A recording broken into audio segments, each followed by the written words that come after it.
Okay, so today we're going to try something a little different, a little bit of a thought experiment. Let's say we have the chance to sit down with a philosopher king, Oh, wow. right? Someone known for their wisdom and just rule. Yeah. And we get to share some really foundational wisdom. Like, imagine if we could distill some key knowledge from a source like the Quran, the central text of Islam. Okay, I like this already. So we're talking about taking these big ideas about governance, justice, the nature of divinity, things a philosopher king would really grapple with. Exactly. And presenting those in a way that's clear and relevant.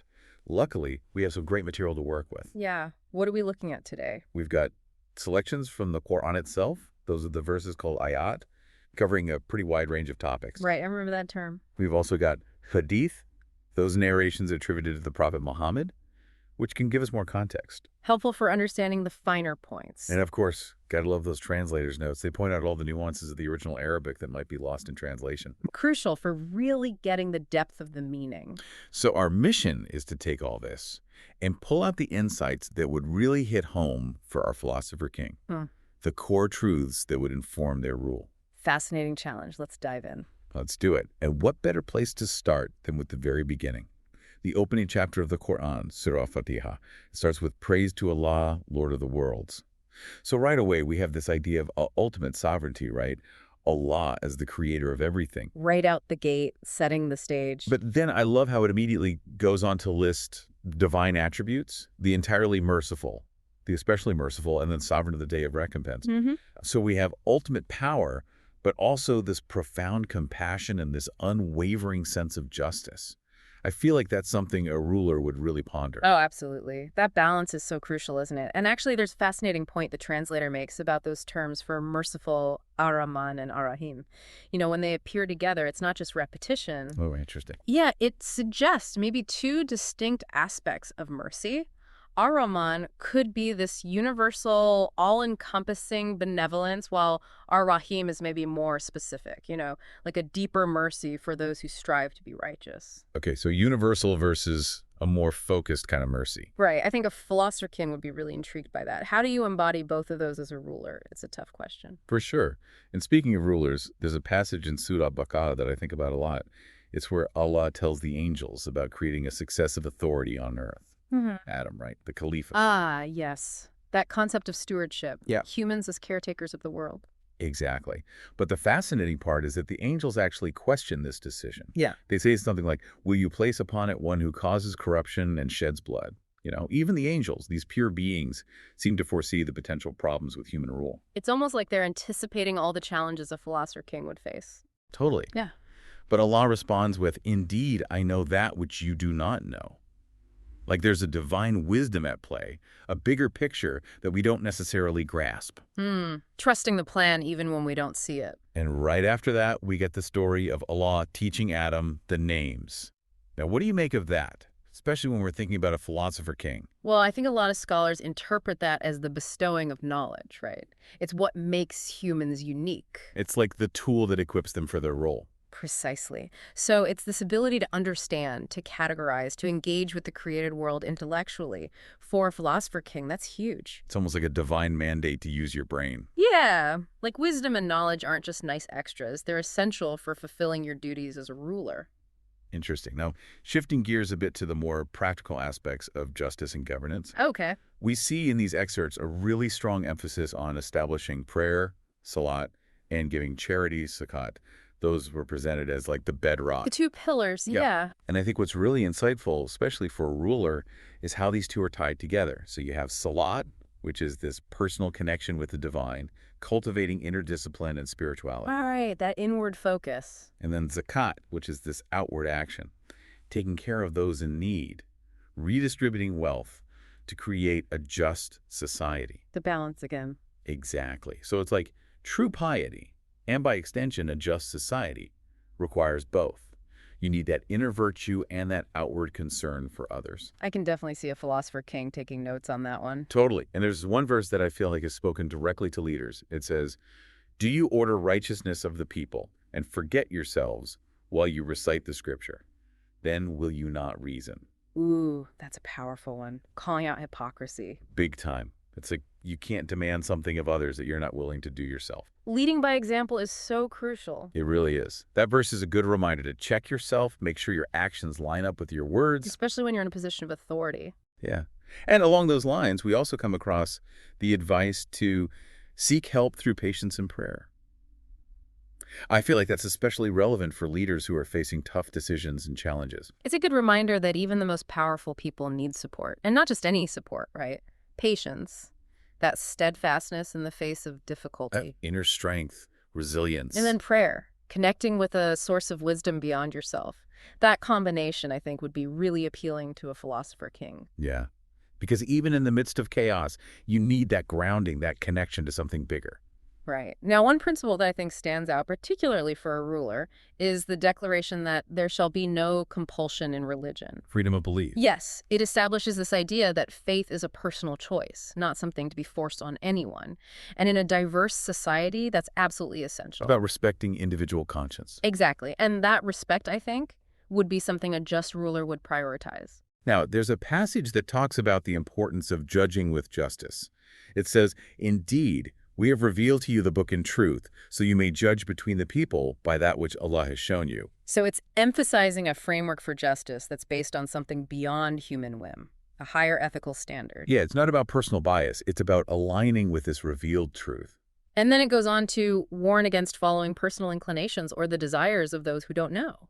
Like, don't let yourself be swayed by what's popular. Stick to what's right. Interesting. And then that idea of impartiality comes up again when it talks about being truthful in speech, especially when you're making judgments. It says, when you speak, be just, even if it concerns a near relative, and the covenant of Allah fulfill. So even family ties shouldn't interfere with justice. And honoring agreements is paramount.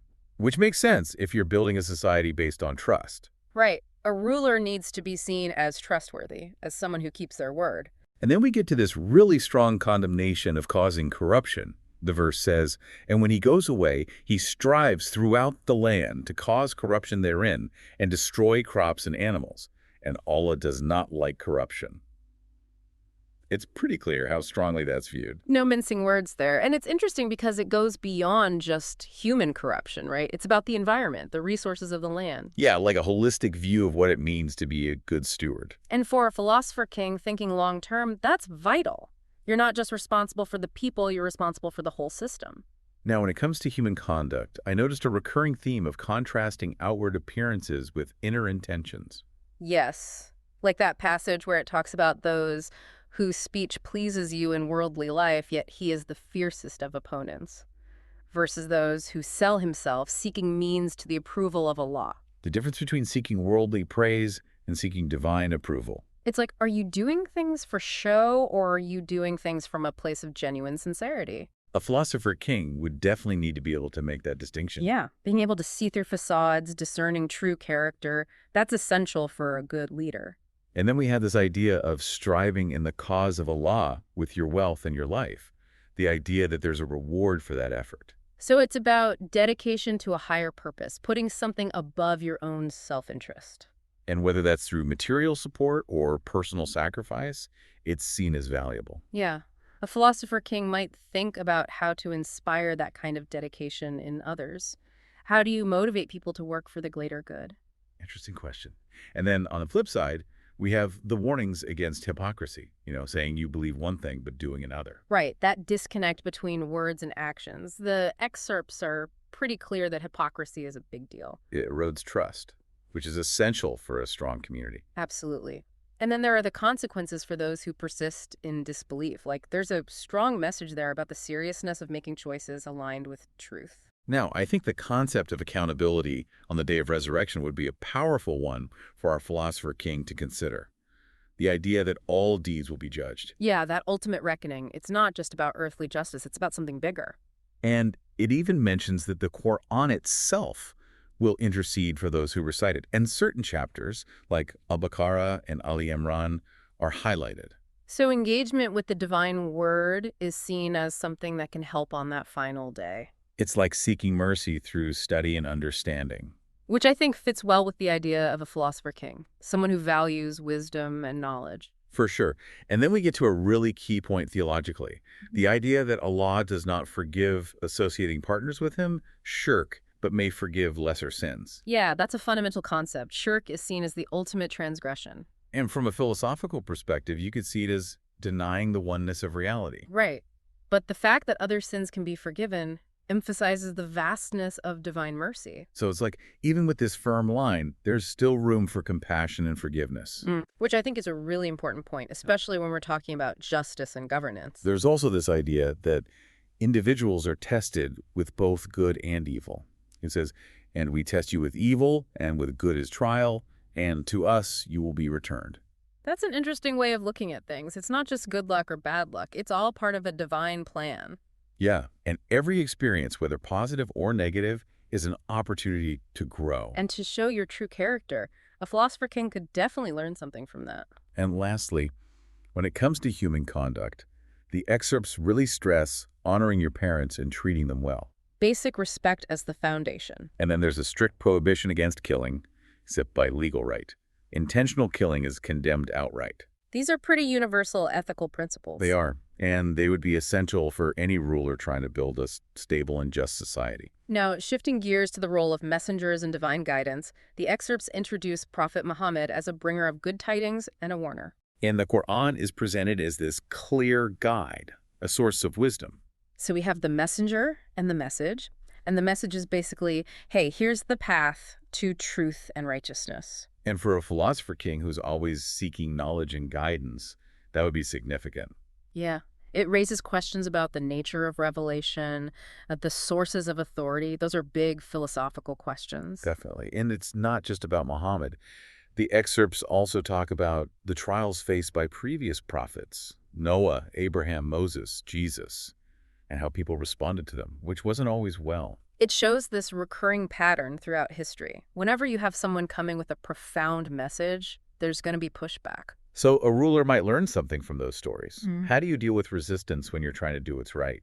How do you convince people? How do you navigate those challenges? Big questions. And then the concept of divine trials comes up again.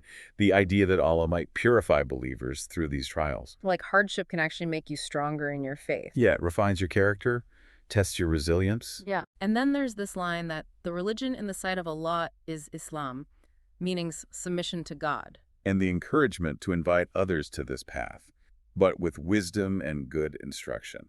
So it's not about forcing people, it's about persuasion, reason. Which I think a philosopher king would appreciate. The power of a well-reasoned argument. Exactly. Now let's talk about the material world and the hereafter. The excerpts describe this life as fleeting enjoyment compared to the eternal rewards of paradise. Yeah, like this world is temporary, but the next one is forever. It puts things into perspective, doesn't it? It's a reminder that ultimately material possessions and worldly pleasures are not the end goal. And paradise is described as this amazing place with gardens and rivers, purified companions. And most importantly, the approval of Allah. It's like the ultimate state of fulfillment. And of course, there's hellfire for those who reject faith and do evil. The idea of lasting punishment. So there are consequences for your actions, even beyond this life. That accountability is a pretty powerful motivator. It is. And then the concept of resurrection and the day of judgment is presented as something inevitable, not just a possibility. Like there's no escaping that final accounting. And that belief, I think, forms a really strong foundation for ethical conduct. So, wow, we've covered a lot of ground here. If we were to sum it up for our philosopher king, what do you think would be the most impactful takeaways? Well, I think the concept of Allah's absolute sovereignty, but also his immense mercy, would be really striking. It sets the stage for how a ruler should approach their own authority. Right. Power with compassion. Exactly. And then the emphasis on justice and integrity in governance. That's a core principle that resonates across the board. It's like the bedrock of a just society. And then the importance of ethical conduct, both in terms of outward actions and inner intentions, and that those actions have consequences. Accountability is key. Absolutely. And then the idea of divine guidance through revelation and reason as the ultimate source of wisdom. Like seek out knowledge from the highest source. Yeah.